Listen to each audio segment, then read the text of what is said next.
Well, Terry McLaurin is not going to report to Commanders minicamp. He's looking for a new deal, according to multiple reports. He wants his money. He and the team remain far apart in contract negotiations, according to the Washington Post. McLaurin's scheduled to hit unrestricted free agency next offseason if an agreement is not reached. Tyreek Hill is the highest paid wide receiver in the NFL, $30 million a year. Davante Adams with the most total money at $141 million over 5 years. It has been a big offseason for wide receivers, and he just wants his piece of the pie, does Terry McLaurin. Let's bring in a couple of our dudes, Ryan Wilson and John Breech from the Pick Six podcast. Fellas, how concerning is this situation for Washington? And with a new quarterback as well, Carson Wentz, it's a lot about how you can manufacture a good relationship between a quarterback and wide receiver, be on the same page, and he's not going to be there for this part of things, maybe more. Ryan, you can go first.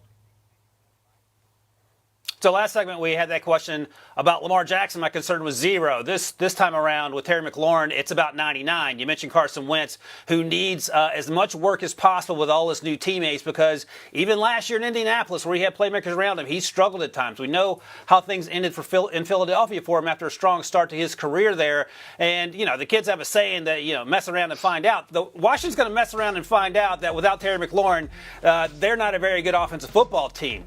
They drafted Jahan Dotson, who's undersized but incredibly quick out of Penn State, and he can certainly pick up some of that slack, but do you want to rely on him to be a number one while your true number one is angry about his contract details? So that's a legitimate concern. And also a concern is McLaurin's on the books to make about $3 million this year as his salary cap hit. That's 10 times less than Tyreek Hill. And maybe he's not Tyreek Hill type money, but he's certainly not 10 times less the player than Tyreek Hill. And I don't understand what the discrepancy could be between Washington and what McLaurin wants, unless it's Tyreek Hill money. But I would imagine something between 23 to 28 is where the conversation is going to end up. And if you want to get your new quarterback work with your great wide receiver, you might want to go ahead and write that check. Yeah, Chris, you mentioned that Terry McLaurin's looking for his piece of the pie. I don't think Dan Snyder likes sharing pie. That's really my take on the whole entire Commanders organization. It's just been a disastrous offseason all around for them. They are in the headlines seemingly every single week, and it is never good. And now here we are in mid-June, which is supposedly the dead part of the NFL offseason, and we're still talking about the Commanders and not good things they are doing. This is just give Terry McLaurin his money. We are talking about with Lamar Jackson.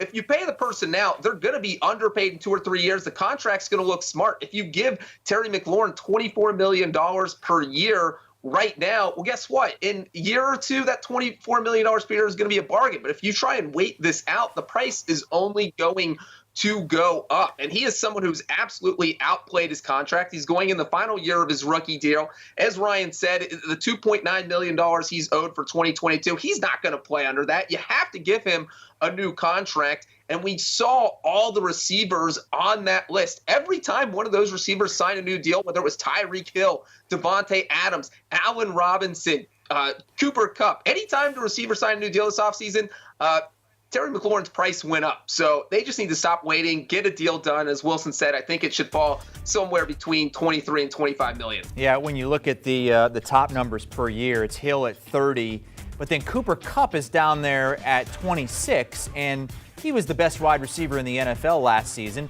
maybe the best wide receiver still going into this season. So I guess if you're Washington, where do you think Terry McLaurin should slot in among the highest paid receivers in the league? Breech? That list is very interesting because if I'm Washington, or if I'm McLaurin, that's the list I show. Look, maybe I don't deserve Tyreek Hill money just yet. We'll go that for a contract down the road.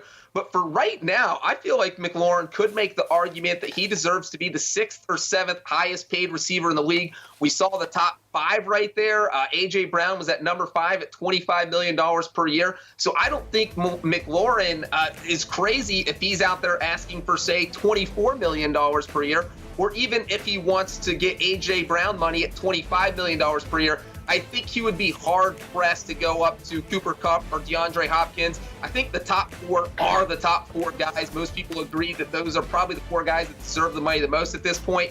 But if you're the Commanders, you're not getting a bargain here. You need to either accept the fact that you're going to be paying Terry McLaurin $24 million per year, and I think that's where we'll probably end up. So I would say I'll go with $24 million per year is where he ends up signing. Yeah, here's a list for you, Breech. As you saw that graphic there, I scribbled quickly because I'm old and can't remember all these things. Tyreek Hill had Patrick Mahomes. Devontae Adams had Aaron Rodgers. DeAndre Hopkins had Deshaun Watson in Houston and Kyler Murray. Cooper Kupp had Matthew Stafford, and Steph Diggs had Josh Allen.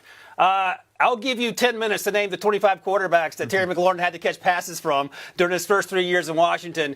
I think that's worth another $2 or $3 million right there on top of it. You mentioned 24. That I'm sure Washington isn't okay with that, but that feels like a starting point. But if you got to 25, which is what A.J. Brown got in that trade once he arrived in Philadelphia, that certainly seems fair. And if you want to approach that Cooper Kupp number, that also seems fair. Cooper Kupp is in his late 20s, obviously. Terry McLaurin's on the last year of his rookie deal, so he's 5 or 6 years younger than that. But I think like 23 is probably a non-starter. That's where you submit the bids, and then it probably ends up somewhere around 25.5, maybe even 26 to get close to that Cooper Kupp number. Okay, so that's if things go well and Washington wants to keep their number one weapon on offense, but this franchise has been screwing things up for a long time, and we've seen it lately, as lately as just a couple of days ago. So let's just put together some trade proposals here. If it gets to that, if Terry McLaurin doesn't reach an agreement and he wants out and they want to get something for him, Ryan, put together something that might work. Got some good news for you, Chris. As a Bears fan, let's send him to Chicago. Okay. You have a young quarterback in Justin Fields, who's only going to get better. Hopefully, I don't think he's going to get worse than what happened last year under Matt Nagy. And there's not really a whole lot at the wide receiver position. There's some young players there. They have Darnell Mooney. They signed Equanimeous St. Brown. They signed Byron Pringle. Nothing to get super excited about. They did draft Velus Jones. But I think someone like Terry McLaurin is an immediate number one option for Justin Fields. He becomes a guy who they can rely on each other, build that rapport. They're both similarly aged in terms of when they came into the league. You have Cole Kmet as well to take some of the pressure off. You still have to fix the offensive line. That's obviously a concern. I say if you can get a second-round pick and pay him $25+ million a year, it's a done deal. The Bears do have some salary cap space, so that's a good option. Another one quickly I'll mention are the Baltimore Ravens. We know that Lamar Jackson doesn't say a whole bunch on social media. He doesn't scrub his social media accounts like we were talking about previous segment. He wasn't happy when Hollywood Brown got traded. He made that clear on social media. Get him a wide receiver, one who's established like Terry McLaurin. Again, a second-round pick and pay the guy. That feels like it could get done. I don't know if he would go for a first rounder just because that feels sort of rich for a wide receiver, given how these trades have shaken out in the last months leading up to early last year. Okay, Bears, Ravens offering up a second-round pick for Terry McLaurin. Breech, you taking that? I am not. You know who's going to offer more, Ryan? The Green Bay Packers.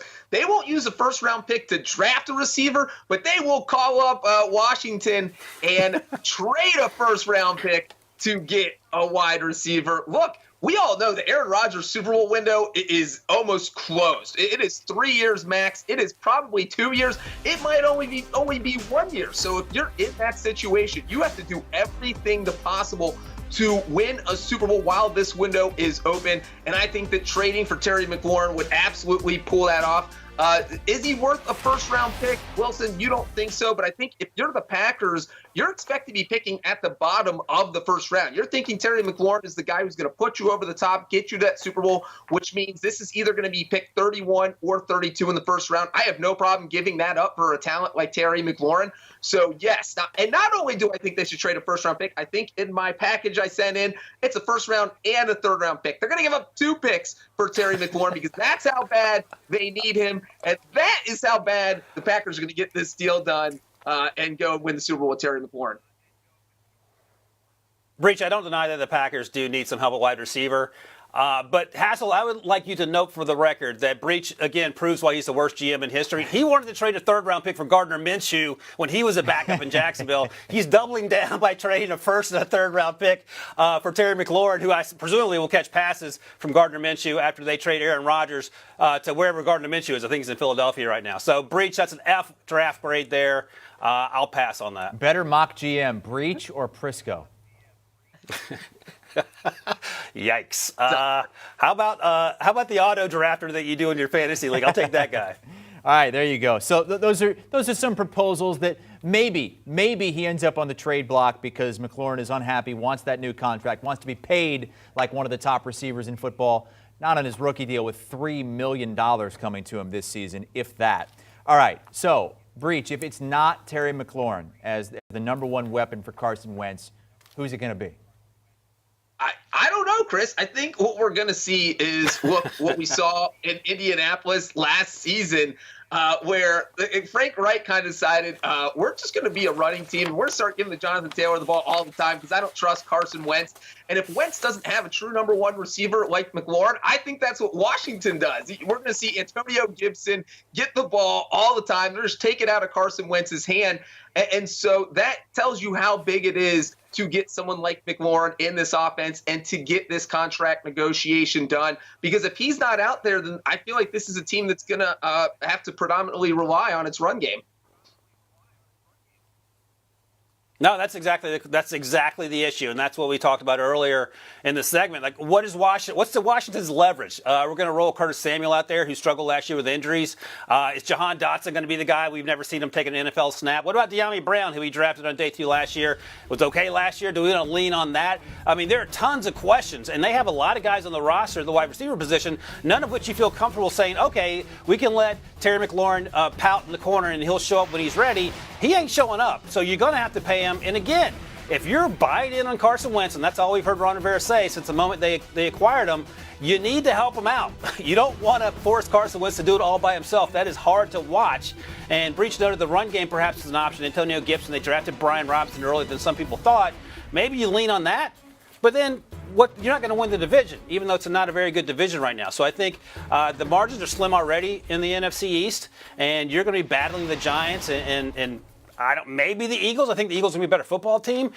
You need everyone out there healthy and ready to go, and currently Terry McLaurin isn't part of that group. Ryan Wilson, John Breech with us here on HQ. You can hear them on the very latest Pick 6 podcast, where they try to pick out a team that can go from bottom of the NFL to the top, like the Bengals did a season ago. And is Deshaun Watson a top 5 quarterback? They'll also answer your mailbag questions as well on the latest Pick 6 pod, which dropped this morning. Do you want a sports network that delivers everything that matters about the game? The highlights, the picks, the instant analysis, no yelling, no fake debates, no politics. Hit the subscribe button and never miss a moment.